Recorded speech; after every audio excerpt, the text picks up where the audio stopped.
What's up? The other. Nope. Doesn't need it. Hey. Always technical stuff around here. We had the mystery cat sound again when we hit record it again. It's this weird. Anyway. Are you sure that doesn't do anything? I'm sure. Okay. I'm sure. Okay. Yeah. It's for like. It's not even plugged in. No.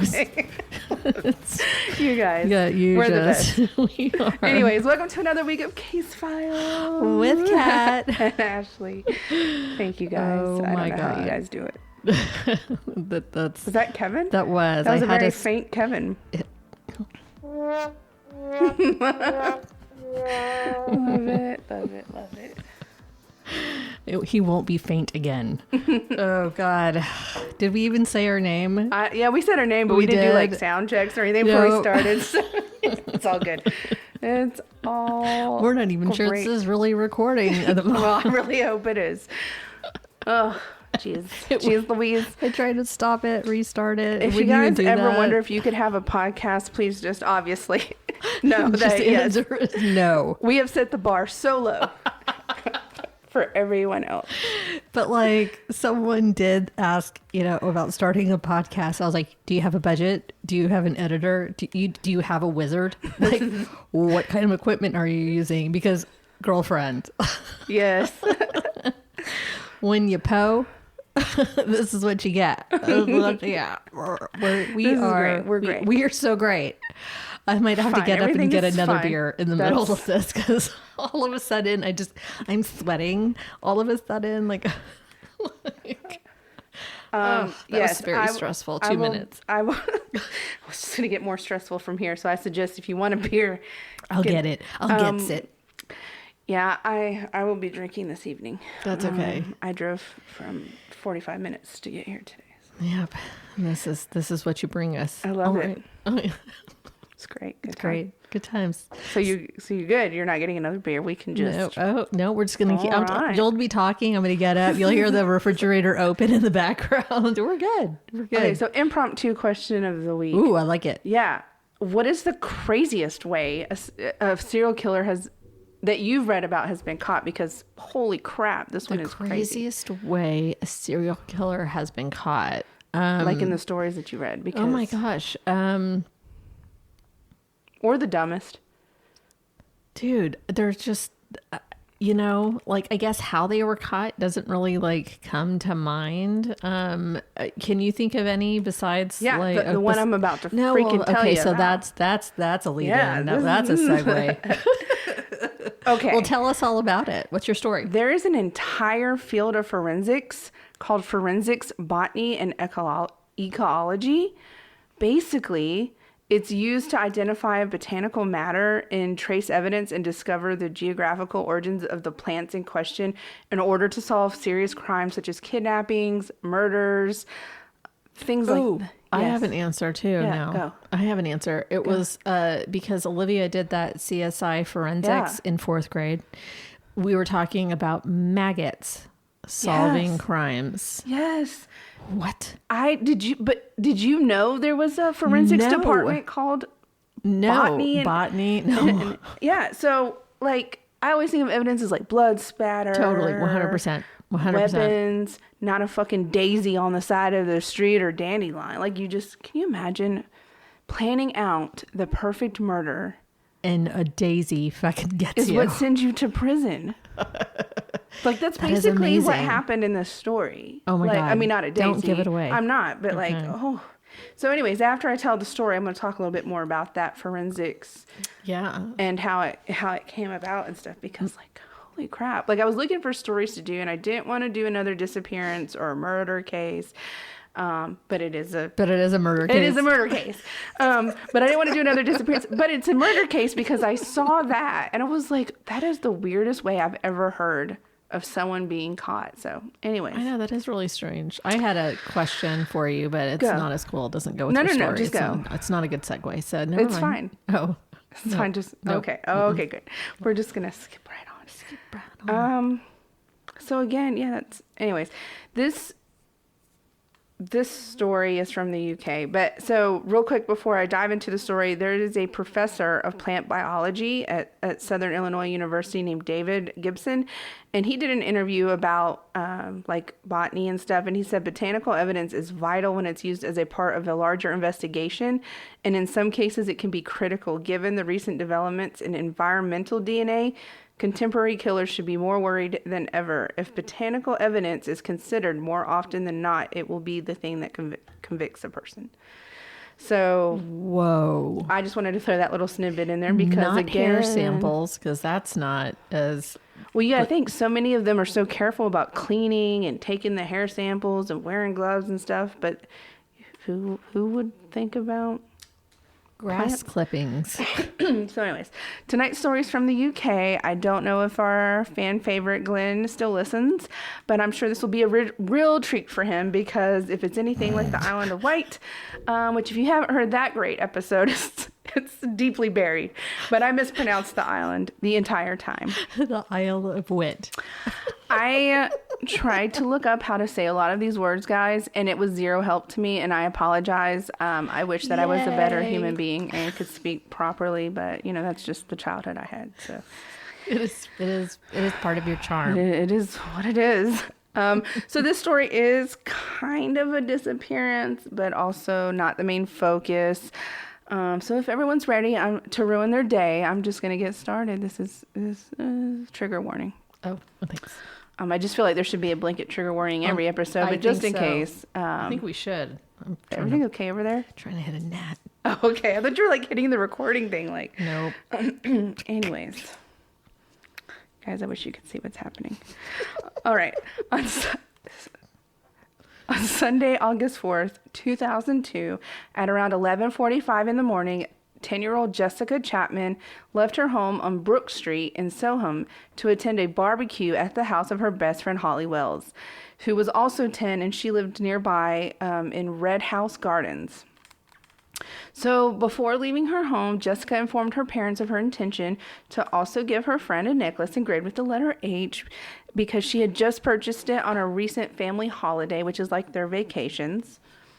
So the girls, they lived pretty close together. They were best friends. They also had a friend named Natalie Parr.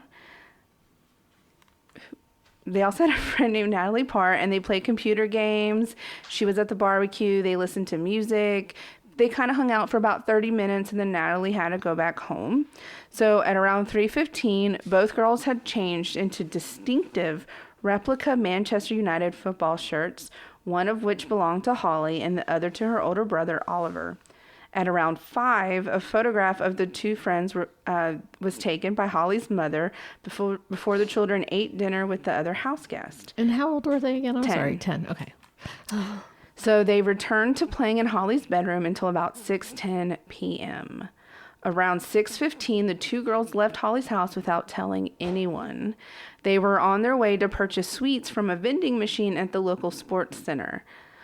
While returning to Holly's house, Holly and Jessica walked past the college clothes home of Ian Huntley. Ian Huntley was like the senior caretaker of the local secondary school there, and he was known to the girls because his wife was an assistant teacher at their school. So he apparently lured the girls into his home. He stated that he was outside cleaning his dog when he saw the girls walking. They had asked about his girlfriend, Maxine. He told them that she was in the house and that they could go inside, but in actuality, she was away visiting her mother in Grimsby, Lincolnshire. So the exact accounts of what happened once the girls entered his home are unknown because, as I'll talk about later, he still swears that he did not intentionally murder them. He never gave a motive. So... So this like they came over. He admitted to luring them. Eventually, he said. Eventually, I thought he changed his story. Survived. No, he changed his story many times. So what they've gathered as fact, or at least probable fact. So they were able to, and I'll talk about this more. They were able to piece together what they think happened and what most likely happened. Okay, but even with that, they don't know why he did it. So, like, he admitted to telling them that she was inside the house. Yeah, eventually. Okay. Originally, his original story was that he saw the girls walking off towards the library, that he didn't even speak to them, that they were just walking by his house and he saw them go to the library. But anyway, so the accounts of what actually happened are unknown, but investigators believe sections of his story that he said in his initial interviews did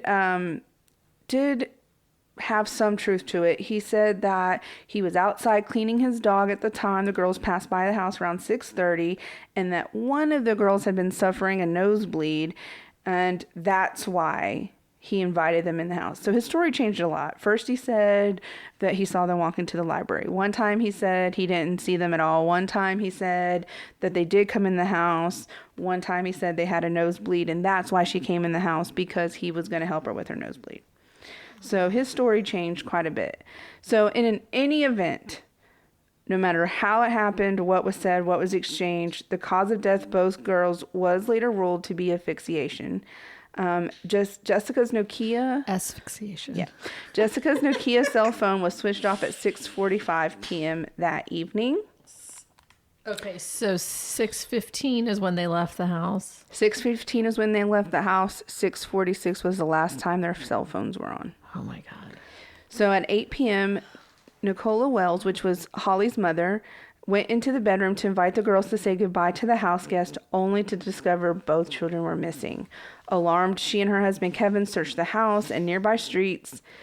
Minutes after their daughter's 8:30 p.m. curfew had passed, she phoned Jessica's house to ask if the girls were there, only to learn Leslie and Sharon Chapman were worried that their daughter had also not returned home.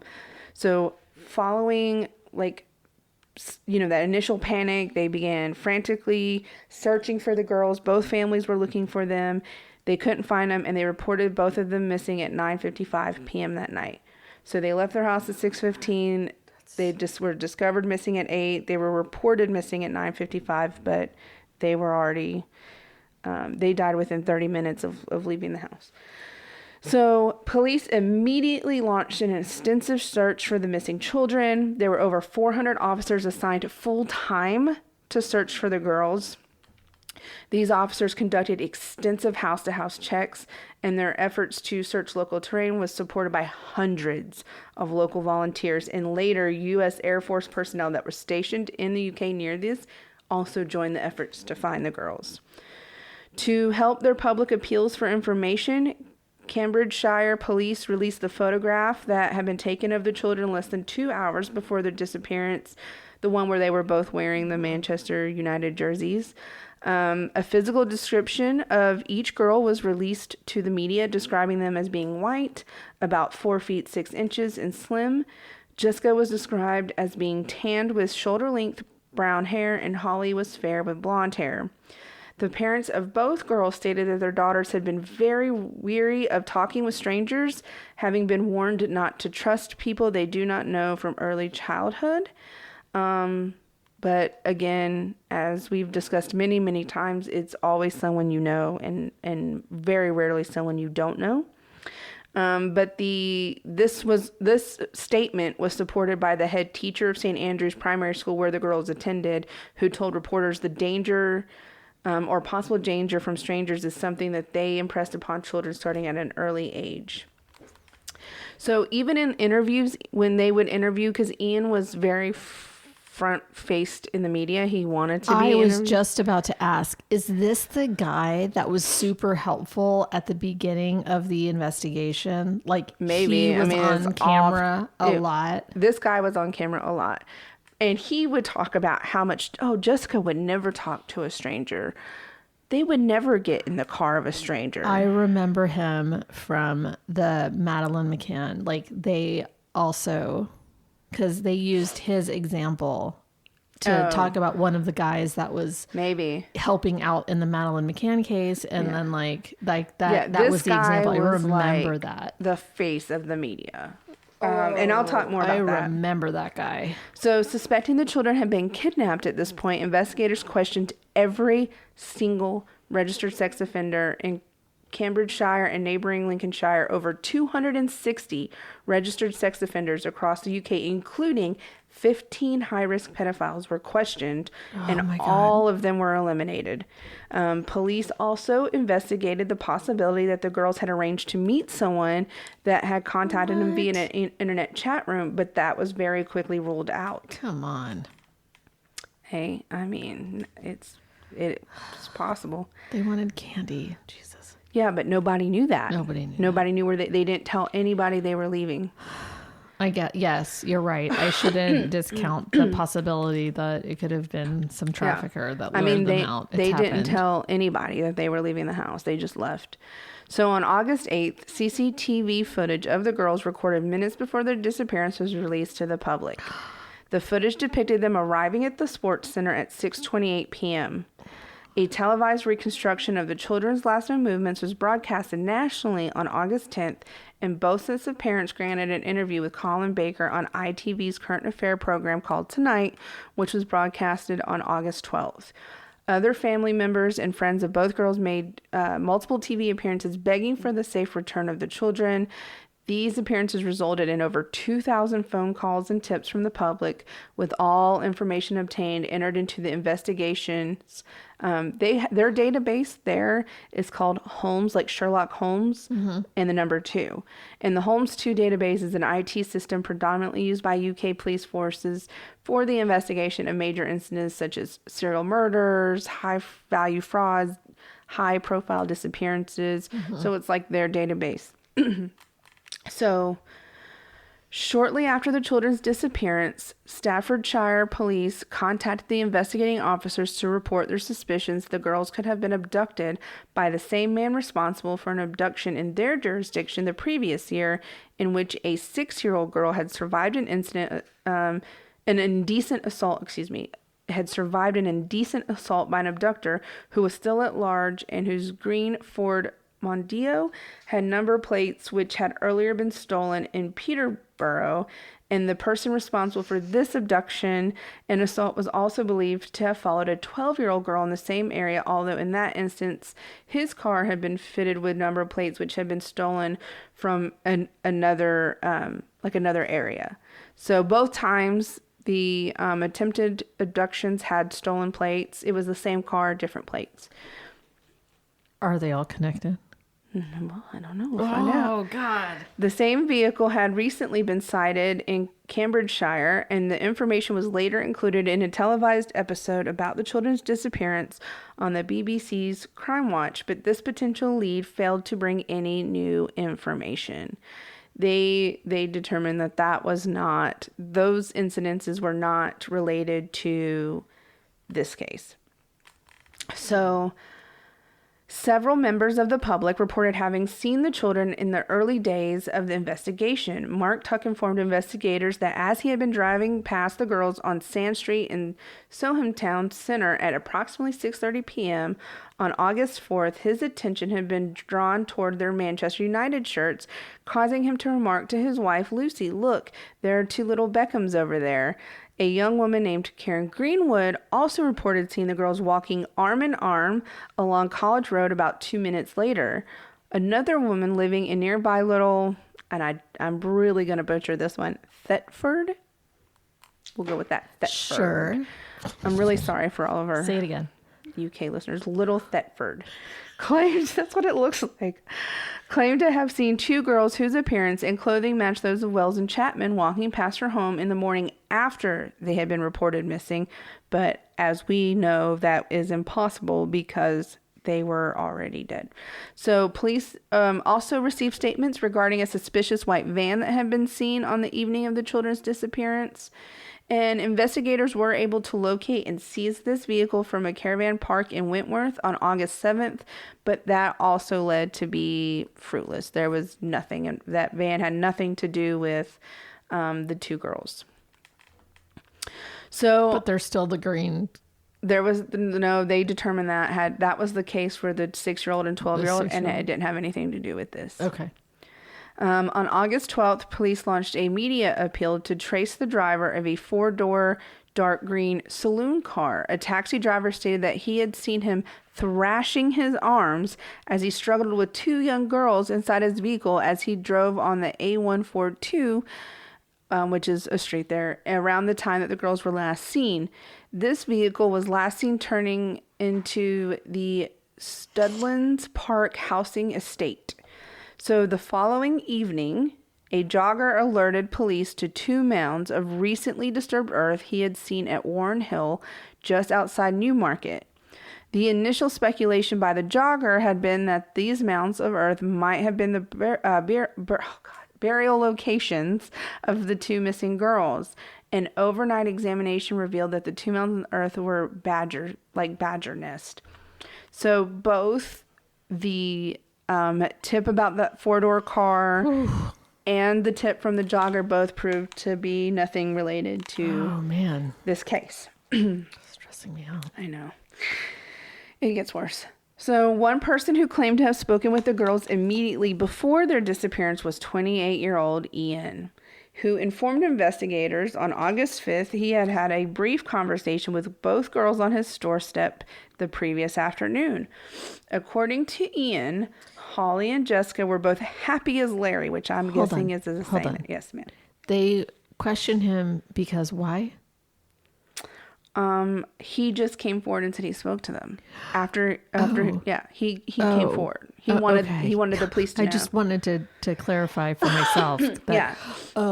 He came forward and said he spoke to the girls. He did it. Yeah. Okay. One person, again, who claimed to have spoken with the girls immediately before their disappearance was 28-year-old Ian, who informed investigators on August 5th he did, in fact, have a brief conversation with both girls on his doorstep the previous afternoon. According to Ian, Holly and Jessica, both happy as Larry, had briefly inquired as to whether his girlfriend, Maxine Carr, had been successful in a recent application for a full-time teaching assistant position at their school. When he replied Maxine had not got the job, one of the girls had said, "Tell her we're sorry," before they both walked along College Street towards a bridge leading towards Clay Street. Now, that was just one of the many things he said, because as I told you before, there was another story where he said one had a nosebleed, one where he said they went to the library, one where he said he didn't speak to him at all. But that was the initial statement that he provided. A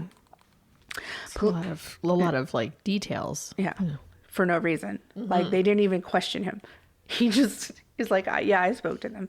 So one person, police were suspicious of his account. A single police officer searched his house on August 5th, but no incriminating evidence was discovered at that time. But the officer noticed numerous items of clothing on the washing line, despite the fact it had been raining. In reference to the evident extensive cleaning of the house's interior, Ian stated, "Excuse the dining room, we had a flood." This officer was unconvinced by Ian's claims and became extremely suspicious of his agitated demeanor. And so at this point, Ian remained a very strong suspect. But they didn't really have evidence because, again, no body, no crime. They didn't see anything in the house that had been very meticulously cleaned, and he was cleaning it. Meanwhile, he is on TV. And mind you, he claimed their house flooded, but no one else's house flooded.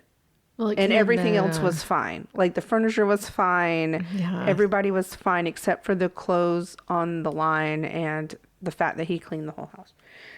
Anyways, on August 6th... I mean, he's an idiot. On August 6th, Ian drove from Soham to Grimsby to pick up Maxine Carr, his girlfriend, who, again, had been visiting her mother. That's a very important fact. She was not there. We knew that. We already knew that. But that comes back into play later. So shortly before the two returned to College Close, a neighbor of Maxine's mother named Marion Clift saw the couple standing at the rear of the vehicle with the boot open. The boot is the trunk, for those who don't know. So according to Marion, a pale and shaking Ian gazed into the trunk for several moments, while Maxine Carr, who stood alongside him, had her head bowed, weeping. When Ian became aware of Marion's presence, he abruptly closed the trunk and they both got in the car. So it's very important that you remember that Maxine was not there, but this incident happened. So at about 12:30 p.m. On the same night, like on that night. the next night. Oh, the next night. Okay. So at about 12:30 p.m. on August 17th, now this is like 2 weeks later, a 48-year-old gamekeeper named Keith Pryor discovered the bodies of both girls lying side by side in a 5-foot deep irrigation ditch close to a pheasant pen near the perimeter fence of RAF Laken Heath in Suffolk. I don't know. I'm sorry, guys. More than 10 miles east of Soham. Soham. That's how you say that one. I don't know how to say the other ones, guys. I'm really sorry. Okay, moving forward. Just keep making fun of my childhood trauma. Nope. Pryor had noticed what he later described as an unusual and unpleasant smell in the area several days earlier. When returning to the area with 2 friends on August 17th, he had decided to investigate the cause of this odor because it had gotten worse. So walking through an overgrown verge of about 600 yards from a partially tarmacked road, Pryor and one of his companions, Adrian Lawrence, discovered the children's bodies. 600 yards and he could smell it? Mm-hmm. Wow. Imagine how bad that must have smelled. I think maybe when they originally smelled it, they were probably closer. They were jogging. Like they were using, you know what I mean? But he was walking, like he decided to figure out what the smell was because it was getting progressively worse now. Oh, wow. So anyways, as soon as he saw the bodies, he immediately turned to his girlfriend, Helen Sawyer, and shouted, "Don't come any closer, get back in the van." And they immediately called and reported the discovery of the bodies. Both girls had been missing for 13 days at this point, and their corpses were in advanced state of decomposition. Probably had animals. In an apparent effort to destroy forensic evidence, the murderer or murderers had attempted to burn both bodies. Oh my God. No clear footprints were discovered at the time at the crime scene. Despite this, investigators rapidly deduced when the 2 victims most likely were, and that, they rapidly deduced who the 2 victims most likely were, and that they had not died at the location of their discovery. Numerous hairs later determined to belong to Jessica were discovered on a tree branch close to the location of the girls' bodies. The following day, Cambridgeshire Deputy Chief Constable Keith Hodder released a press statement to the media confirming the discovery of the children's bodies, adding that both families had been informed of the developments, and although positive formal identification would take several days, investigators were as certain as they possibly could be that the bodies were Holly Wells and Jessica Chapman. On August 21st, the bodies of both girls were identified via DNA testing. 9 days later, there was a public memorial service held at Ely Cathedral for both girls, and this service was attended by about 2,000 people, including the girls' classmates, teachers, and the 6 family officers, like the ones who were with the family who had provided 24-hour service for both families. The Reverend Tim Jones officiated at this service, saying, "Would not the best and most lasting memorial to these 2 lovely young girls be a change for the better in how we behave towards each other? Today's service is a small milestone in our shared journey of grief and sorrow. It is our hope that we may perhaps draw a line under one phase of our grieving and begin to look forward." An online book of condolences attracted more than 31,000 messages of grief and sympathy, and on August 24th, football clubs across Britain held a minute of silence before their games. In the weeks following the disappearance, Ian suddenly became very reluctant to speak, but he did grant several television interviews to media outlets such as Sky News and the regional BBC news program BBC Look East, speaking of the general shock in the local community and his dismay at being the last person to see the children alive. Oh my God. What a dick. By the second week of the children's disappearance, Ian had become an unofficial spokesman for the community. His explanation for this was that he wanted to convey to the media the frustration and the despair the community was feeling. In one interview with Sky News correspondent Jeremy Thompson, during the second week of the search, he claimed to be holding on to a glimmer of hope the children would be found safe and well, and that he had last seen the girls walking in the direction of the local library. So he made himself the spokesman for this community and talking about how frustrating it was and how sad it was that they could not figure out who did this and why they did it. All the meanwhile, it was fucking him. Maxine Carr, the girlfriend of Ian, was also interviewed by the press during the second week of the search for the children. In this live interview, Maxine backed up Ian's claims to have conversed with the children on the doorstep as she had been bathing before both girls had walked away from their doorstep. Wait a minute. She was claiming she was home now. She was saying, basically, she was making it so that at no point was Ian alone.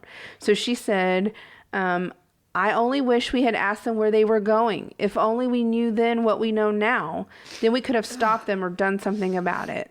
I'm over here crying, y'all. I don't have like allergies or whatever. I'm just like, I'm so upset. I'm so mad I'm crying, you know? Like, yeah. Ugh, this so is so sad. After the original, when the police came to his house and you know, did that walkthrough and he made that shit up about it flooding, Ian became nervous. And so Maxine obviously was now his alibi. She was not actually at her mother's. She was actually there.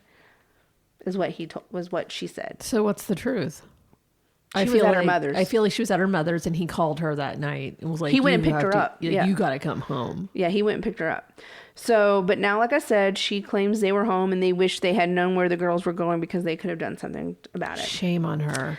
Shame on her. Discussing the personalities of the girls, Maxine described Wells as being the more feminine of the two, adding that Jessica was more of a tomboy, and that on one occasion, she had jokingly remarked to Jessica how, unlike many of her friends, she seldom wore a skirt. To this question, Maxine stated that the children had expressed her desire to be a bridesmaid at her own future wedding, adding that Jessica had said she would willingly wear a dress for such an occasion. Maxine also displayed a thank you card to this reporter, which had recently been given to her by Holly on the last days of the school year. Referring to Holly and Jessica continuously in the past tense, Maxine stated she was just lovely, really lovely. And then before making a direct appeal to children, just get on the phone and just come home. Or if somebody's got them, just let them go. So obviously this interview was done. Was she saying this one was the more feminine? Oh, tomboy. This one was the tomboy, yeah. And this one was the more... Yeah.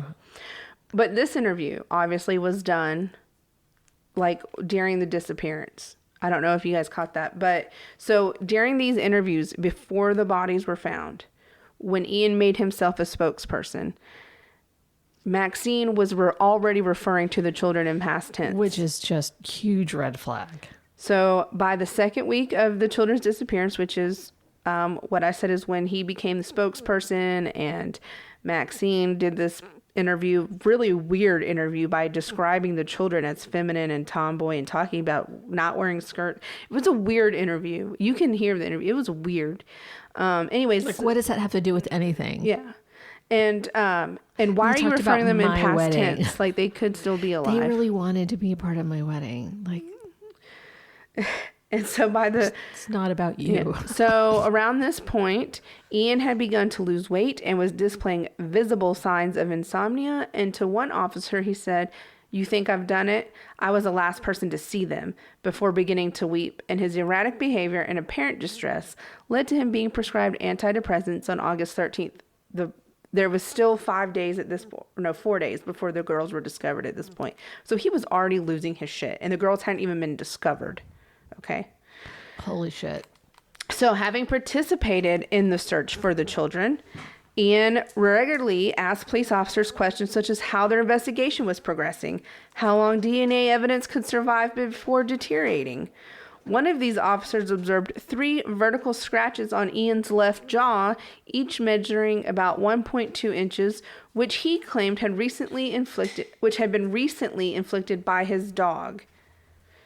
So he injected himself in the searches. He was asking all these random weird questions, which if you did it, why would you be making yourself more of a red flag? But whatever. So on August 16th, the day before they were discovered. Ian and Maxine were first questioned again, or they were like questioned as suspects basically at this point by the police. Both were questioned for approximately 7 hours. Each provided witness statements before being placed in a safe house, which I don't know why they had to be in a safe house. 7 hours. By this date, police had received information from several Grimsby residents who had recognized Ian in the television interviews he had given and recalled that he had previously been accused of rape several years earlier. And with that, I would like to note, because I did some research on that he fathered a child with a 15-year-old girl who had moved in with him at one point. And between 1995 and 1996, he established numerous sexual relationships with girls. There were 3 who were 15 and one was at 13. How old was he? He was like in his, I think, 30s at that point. He was not charged with any of these because none of those teenage girls would file reports. And apparently it doesn't work the same way over there as it does here. I don't know. But it specifically said he was not charged for those because the girls would not file charges against him. So I don't know if like the parents can't file or anyways. But so he had a history with young teenage women. They just got younger. He said in one of the interviews about at that time when he was being accused, like when he got that 15-year-old pregnant, he said they were all consensual. They all wanted to. Motherfucker.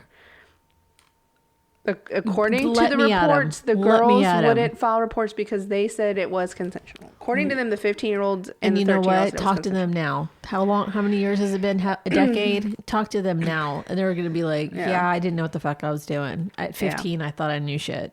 I didn't know shit. So back to this particular case, other witnesses said that contrary to her televised claims, Maxine had actually not been there because they had witnessed her socializing at a bar in the Grimsby Town Center on the night the girls disappeared and had not been home, like she said to police and to the media. Hell.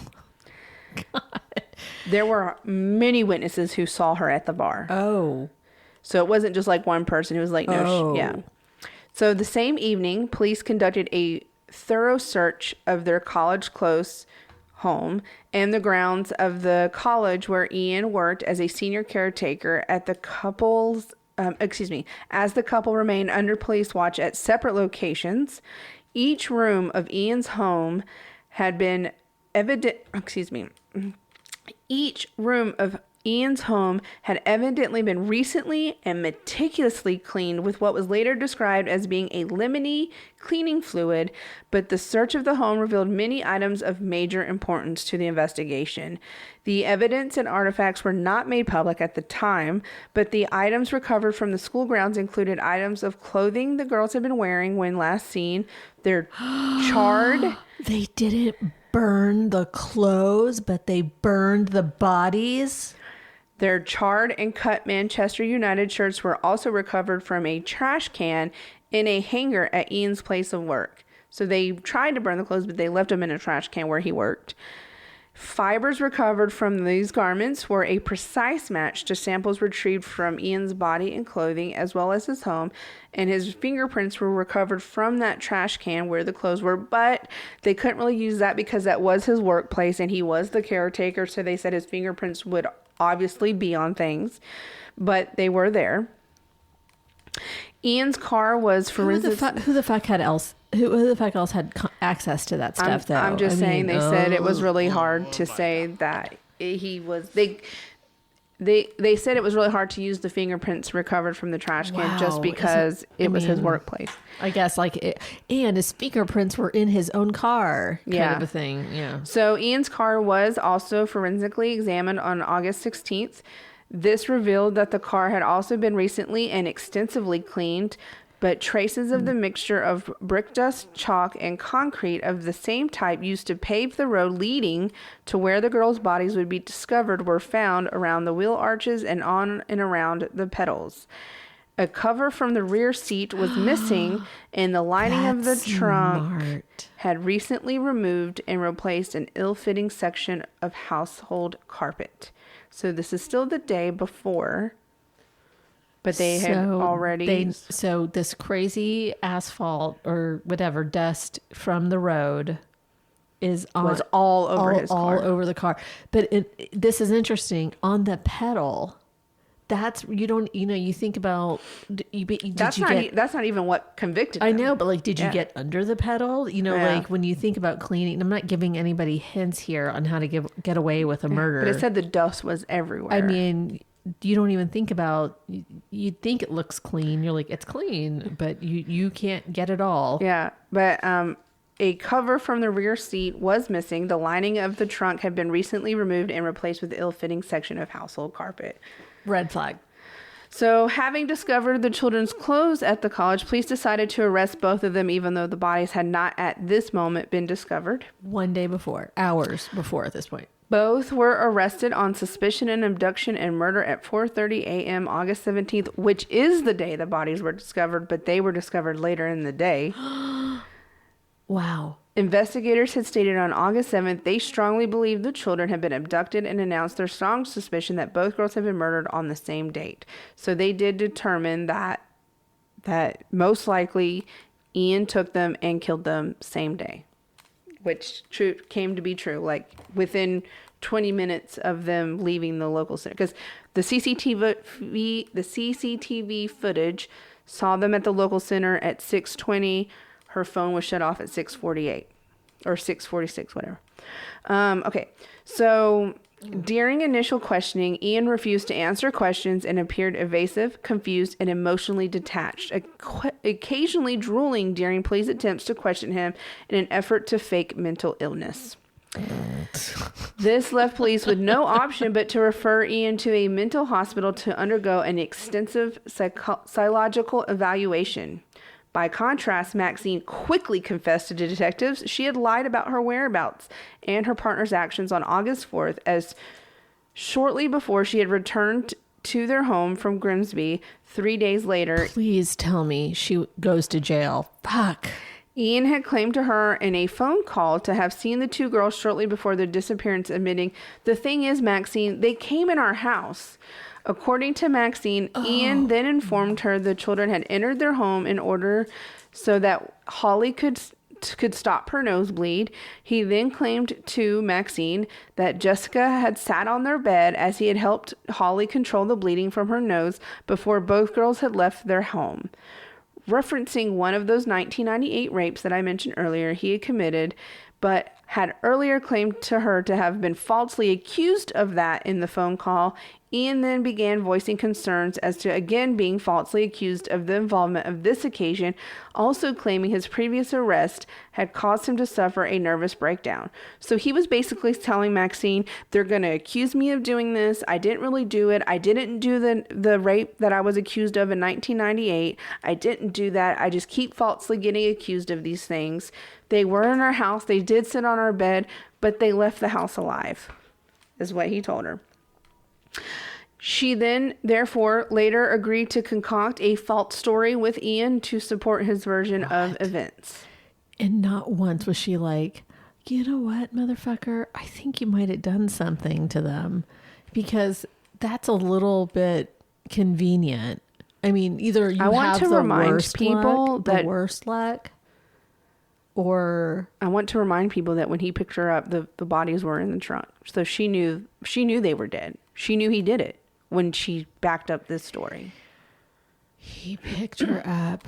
That's what he was showing. I forgot. That's what he was showing her in the trunk. And the lady saw her crying and sobbing. And so by the time she was questioned, she had already made up this story. So after being informed of throw the book at her. God. You're going to be really pissed. After being informed of the discovery of the children's bodies and the evidence of Ian's guilt, including his fingerprints being recovered from the trash bin in which the children's clothing had been found, Maxine burst in tears, shouting, "No, he can't have been. It can't have been. He hasn't done it." Despite these revelations, Maxine saw them dead, dude. Maxine initially remained emotionally attached to Ian and professed her belief in his innocence to both the police and her family. Oh, it gets worse. By August 20th, investigators had established sufficient physical evidence from Ian's home and his vehicle and the college to charge him with 2 counts of murder. He was charged with these offenses while detained for observation at Rampton Secure Hospital, and all preliminary hearings against him were postponed until the conclusion of his mental health assessment. Maxine was charged with attempt to pervert the course of justice on this date. She was further charged with 2 counts of assisting an offender on January 17th. She helped try to burn the bodies. I don't know if I add that in later, so I just thought I would tell you now. What the fuck? This story makes me. I'm like. I don't remember if I add. There's so much information. Throwing the table at you. I'm only on like page 7 out of 11, and I cut a lot of shit out, so I don't remember if I added that. But I think it was her idea to try and burn the bodies, but she was definitely there, so she definitely knew what happened. She doesn't know how they died, but she knew Was he abusive to her? No, she was fucking psycho herself, I think. Well, I mean, I'm just trying to figure out, like, she just had super low self-esteem and just... I'm not going to excuse her behavior in any way because... I don't know. Nothing at all said she was abused. I'm not excusing she her was behavior. At a bar drinking, like, just fine. And then he showed up with this, and she concocted this whole story and helped him try to get rid of the body and, try to defend him. Anyways. Good friends help you move. Real friends help you move bodies or something like that. What's that saying? While held on remand at Holloway Prison, Maxine regularly asked about Ian's welfare and wrote several letters in which she professed her continued love for him. Maxine only severed contact with Ian in December 2002. Wow. So there's a lot of information about the trials. I'm just going to kind of briefly talk about some of it. I mean, you can look it up. There was a ton of stuff. The trial started on November 5th, 2003, and Ian's official charges were 2 counts of murder, to which he pled not guilty, and Maxine was charged with 2 counts of assisting an offender and 1 count of perverting the course of justice. So basically, in the opening statements on behalf of the Crown prosecutor, Richard Latham described the last day of the friends' lives and how by pure chance they happened by Ian's home at the time when Maxine was not present. He contended Ian had deliberately lured them into the house around 6:37 and that both girls had been murdered shortly thereafter, with cell phone site analysis showing that he had switched off Jessica's phone either outside of his home or within the grounds of the college shortly after the girls had been murdered. Wow. He described how the phone records and eyewitnesses accounts placed Maxine in Grimsby on the evening in question, showing the statement she had given to police and the press had been false. He outlined details of Keith Pryor and his 2 friends had discovered the bodies. Wow. The location where the bodies were discovered was a known location for Ian and his plane spotting hobby. And so he was really familiar with the area, and they say he most likely hid the bodies there thinking they would not be discovered because it was a very isolated area where most people didn't go, referencing the likely motive because, again, he refused to give one. He still said he didn't kill them. It said that due to extensive state of decomposition of the bodies, they couldn't determine the precise cause of death other than what I stated earlier, or whether the girls had been sexually assaulted before or after death, and neither body showed signs of compressive neck injuries, knife wounds, drugging, or poisoning. Like I said, they have been basically suffocated. They most likely died of a suffocation. They don't actually know if that's how they died. They just assume that's how they died because they couldn't tell. And he, again, wouldn't say. In reference to Ian's claims, eventually Ian came around and said both of the deaths were accidental. Still didn't give a motive. The prosecutor said only one person knows what happened after the girls entered his home, and he said, quite frankly, 10-year-old girls don't just drop dead. This was not an accidental murder. This was not an accidental death. The trial goes on and on. There's a lot of testimony, a bunch of Ian saying he didn't do it, he didn't mean for them to die, blah, blah, blah. Lots of, excuses. He said that, according to Ian, he, Holly, and Jessica had entered his bathroom to stem the nosebleed because he was on and on about this nosebleed. To stem the nosebleed that Holly had been suffering when the girls had walked by his home, the bath was already filled with water as he had been cleaning his dog that afternoon in the bathroom. He claims he slipped and accidentally knocked Holly into the bath while helping her with her nosebleed, and that this unintentional act had caused her to drown as he panicked and froze. He further claimed Jessica had witnessed the accident and began repeatedly screaming, "You pushed her," and he had accidentally suffocated her while attempting to stifle her screaming, which had preoccupied his attention as opposed to ensuring that Holly did not drown. So by the time his state of panic had weared off, it had been too late to save the lives of either of the children, and that was his first coherent memory. The first coherent memory he had was sitting on his vomit-stained landing close to Jessica's body. When they asked him, well, why didn't you do anything about it? Why didn't you call emergency services? Why did you do all the things you did? He insisted he had become preoccupied with whether the police and the public would believe the girls had been accidental, and he had decided to conceal all evidence of the deaths as opposed to notifying the police or the paramedics. Weeping Ian admitted responsibility for the deaths finally, but repeated that it was accidental, it was not intentional, he didn't mean to do it. He tearfully claimed he had not attempted to fake insanity upon his arrest. He insisted that the trauma of the children's death had temporarily erased his memory, and being in the presence of police had caused his mind to temporarily seize. Maxine went into the witness box to testify for herself, basically saying that, she wanted him to be okay because they were going to start a family, all this crap. I'm not even going to justify reading all of it because honestly, it's all crap. So over the course of 3 days, the lawyers outlined the efforts of both defendants to divert suspicion away from Ian, and that Ian's own efforts to destroy all physical and circumstantial evidence linking him to the crime. But despite these efforts, investigators had retrieved enough evidence to show the children had been murdered within his home, and with 12 hours of their death had been transported in his vehicle to the location where the bodies were discovered on August 17th.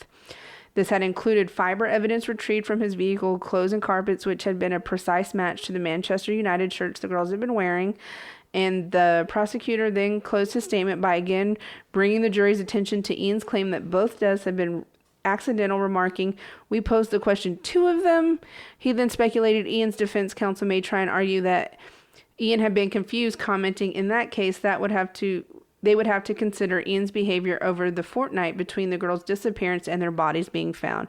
Basically saying, okay, one death accidental, but two deaths, and then it was accidental, but you took the time to hide them, ask questions, be the media, do all this stuff. There was no way. So testimony relating to the forensic evidence linking Ian was heard on November 24th, and on this date, a forensic scientist named Helen Davey testified about the biological evidence recovered from the girls' clothing, footwear, and a dishcloth discovered in the hangar of the college where he worked on August 16th. Davey testified she had found minute traces of blood and saliva on the objects, but no traces of semen, so it is said that they don't think they were sexually assaulted. She examined the reason for the lack of any traces of semen being discovered could have been a result of the charred and melted condition of the article she had inspected, though, so it is still a possibility he sexually assaulted them. A crime officer also testified that despite Ian's exhaustive efforts to remove physical evidence of the crime from his home, a forensics exam had revealed several traces of blood spattering across the hallway and main entrance to the master bedroom. So that contradicted his thing of, oh, she slipped and fell in the bathtub and I accidentally suffocated the other one while she was screaming. So again, they don't actually know what happened inside the house. They know it wasn't an accident. They don't know how he murdered them. They charred the bodies. They couldn't tell. But what was brought into evidence that would lead to the conviction of Ian as undisputable was a discovery made by a forensic botanist named Patricia Wiltshire. During the investigation in press photographs, the police noticed new tires on Ian's car, and when they tracked down the old ones, they found forensic evidence linking the car to the area the girls were disposed of. Forensics botanist Professor Patricia Wiltshire was one of those who played a key role in proving Ian had been at the site where Holly and Jessica's bodies were found. She established that the pollen found on Ian's shoes and the pollen found on his car were the exact match type as the scene. She found the approach path, like where he walked, to and from the ditch by looking at trampled nettles, which are like plants. The plants helped because Ian had put the girls' clothing in a bin and tried to burn them back at the school, and lo and behold, it was covered in little bits of vegetation from where the girls had been laid, she said. I found pollen grains and spores that were characteristic of that particular site. I checked other sites, and they were not characteristic of those sites. Only this one. There were many, many markers in terms of pollen grains and spores on Ian's shoes and his vehicle that firmly put him in this spot, not just once, but twice, because he had been back to check on the bodies. I found pollen, she said, Ian never gave a motive for the murders. He stated that right before the girls walked by the house, he had a big argument with Maxine on the phone, and even now he won't give a reason for what he did. So...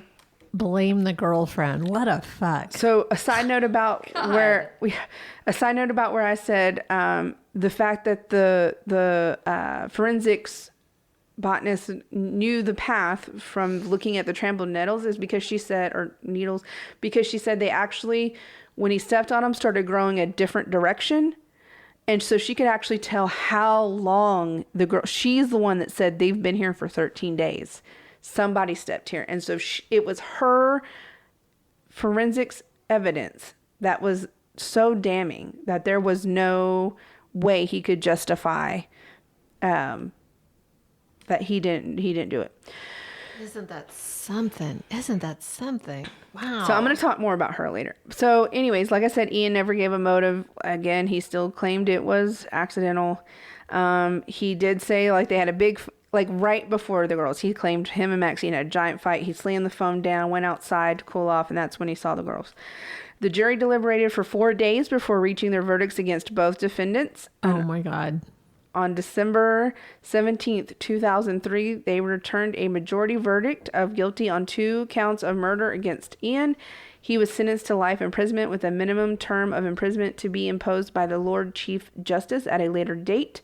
Ian's face showed no emotions as the verdict was announced, but the mothers of both Holly and Jessica burst into tears. Maxine pleaded guilty to the charge of perverting the course of justice, but not guilty to the charge of assisting an offender. The jury accepted her insistence that she had only lied to the police and the media in order to protect Ian, because prior to their arrest, she had believed his claims of innocence.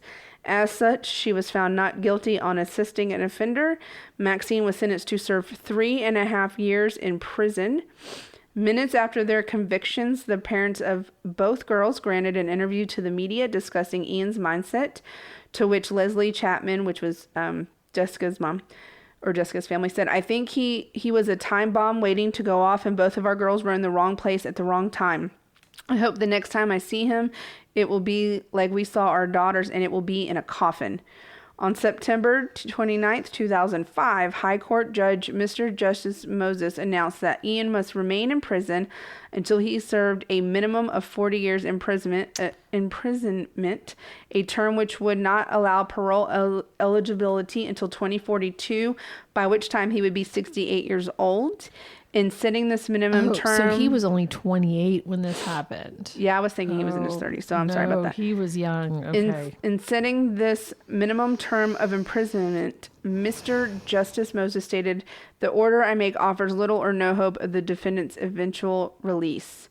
Ian avoided eligibility for a whole life tariff on the passing of the Criminal Justice Act 2003, had been 1 day after his conviction, thus taking effort on December 18th, 2003, and applying solely to murders committed on or after this date. So basically, they couldn't give him a life sentence because the law literally passed the day after he was convicted. Oh. Ian is still currently in prison, but here's where it gets real fucked.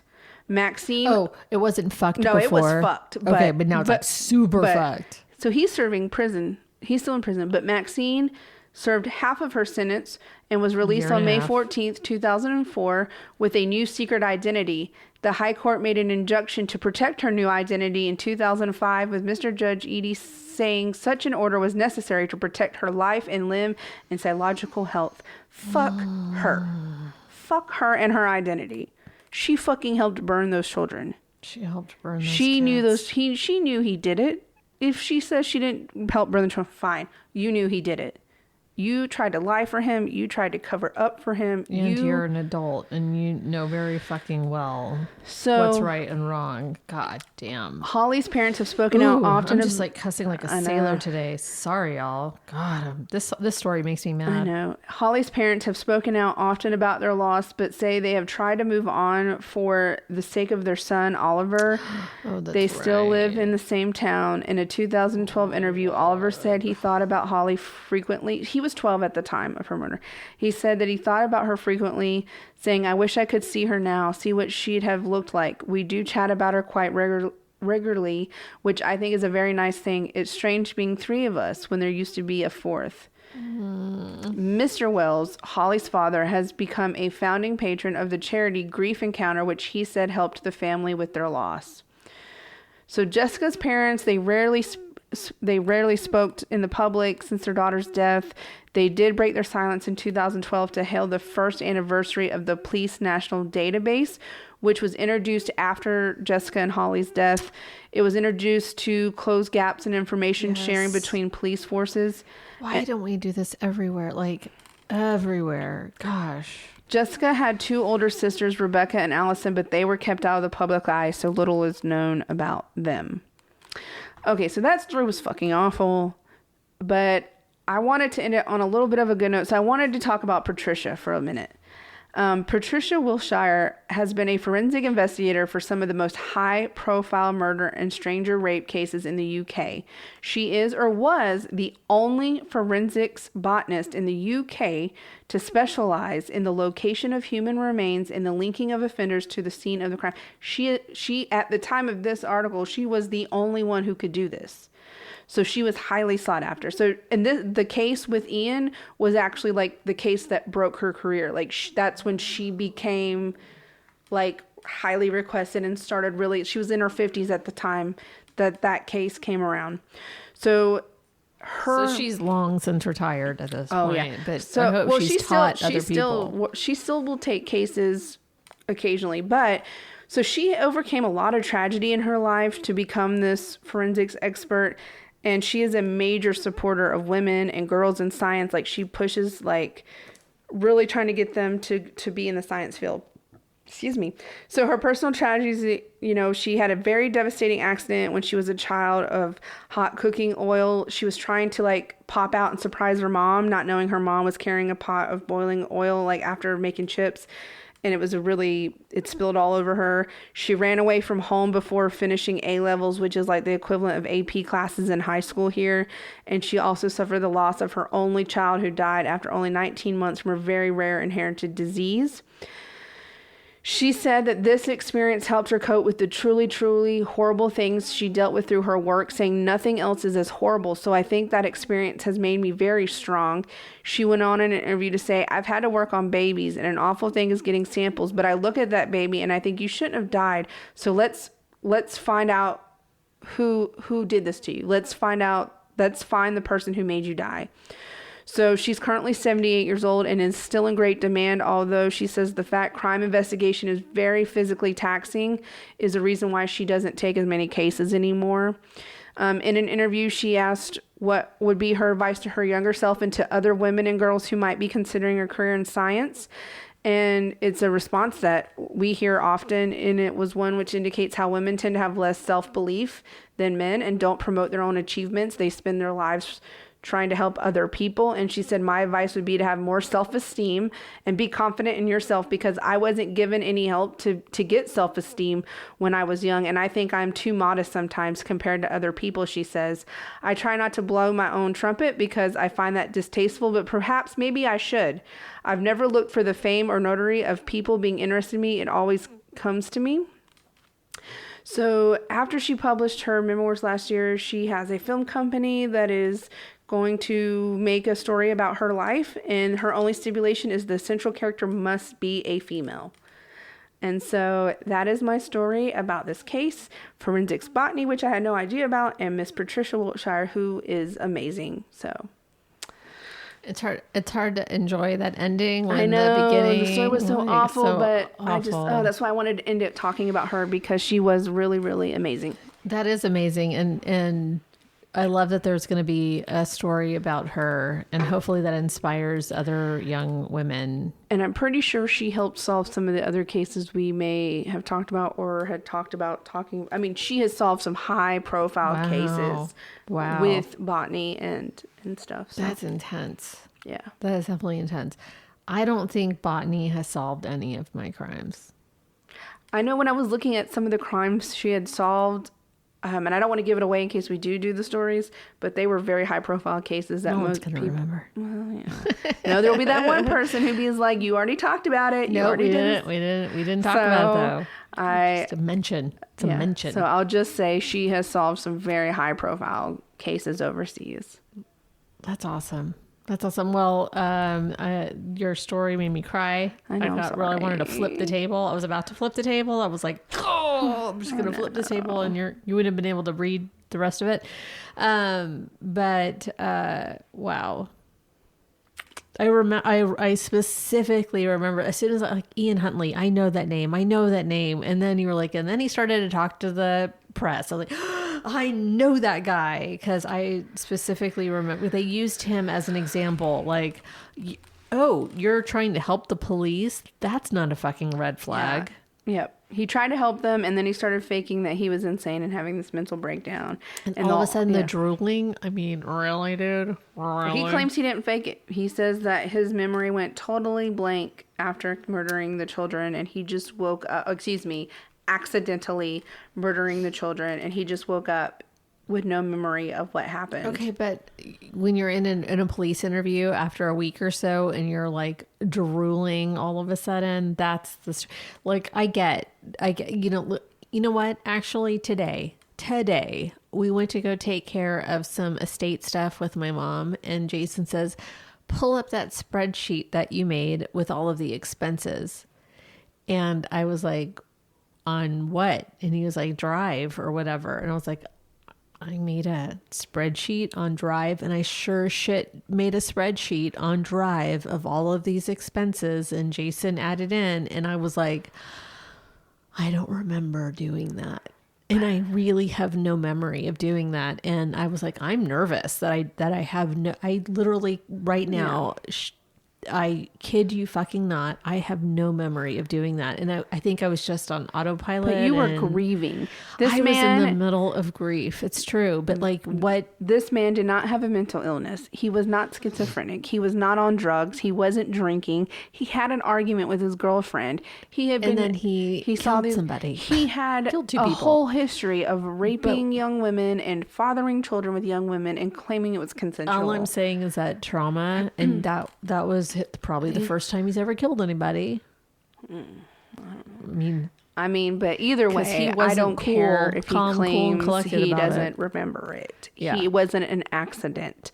They found blood splatter all over his house. No, it wasn't an accident. He's guilty as fuck. And then you fuck. Accidentally slipped. She fell in the tub and she drowned. Why were you trying to clean up in a tub? No. He said the tub had water in it already because he had bathed his dog earlier, even though the other story said he was outside bathing his dog outside. Would you keep the water I'm just telling you tub? what he said. He said that he slipped, which pushed her into the tub, and he froze and she drowned. And then Jessica started screaming, so he ran to Jessica to cover her mouth to keep her from screaming, which suffocated her. And meanwhile, he forgot to go check on Holly, and she drowned during the whole process. And he said, I wonder if some of that is not 100% true. They found blood splatter all over his house. But that could have been Jessica's. I feel like that he slipped and Holly fell in the tub and just automatically drowned on her own. Oh, I think he pushed her, and I think he killed her in that bathroom. I don't think anything he said was true. I mean, other than they were all in the house. Something was true. Something of that had to be true. Well, they said the only thing that they felt may be true was that Holly had a nosebleed, and that may be why they went into the house. But that is the only thing police themselves believe to be true. Wow. They said the police said they don't believe anything else about his story. So, but you have a fight with your girlfriend, and so you kill 2 little girls. That. Well, and Maxine never confirmed if they actually did have a fight or not. Well, she wouldn't, would she? That's what I'm saying. So they may or may not have had a fight. So, well, her picture's on the internet. Yes, but whatever her new name is and all of that is strictly prohibited to be released. The High Court said in order to protect her and her own mental health and to prevent her from being attacked, her secret identity is not allowed to be released ever. Because her mental health is so important. I don't think Ian will ever be released, but he is still currently in prison, so there's that. I think Maxine should still be in prison, but goddamn, to each their own, I guess. I wonder if she still writes him love letters. Anyway, that's it for this week, y'all. Yes, I'm sorry. It's a long one. It's a good one. We will see you next week. Yes. Until then, if you see something, say something. Yes. I mean, 100%. Oh my God. And just please be kind to one another, and we will see you next week. Bye.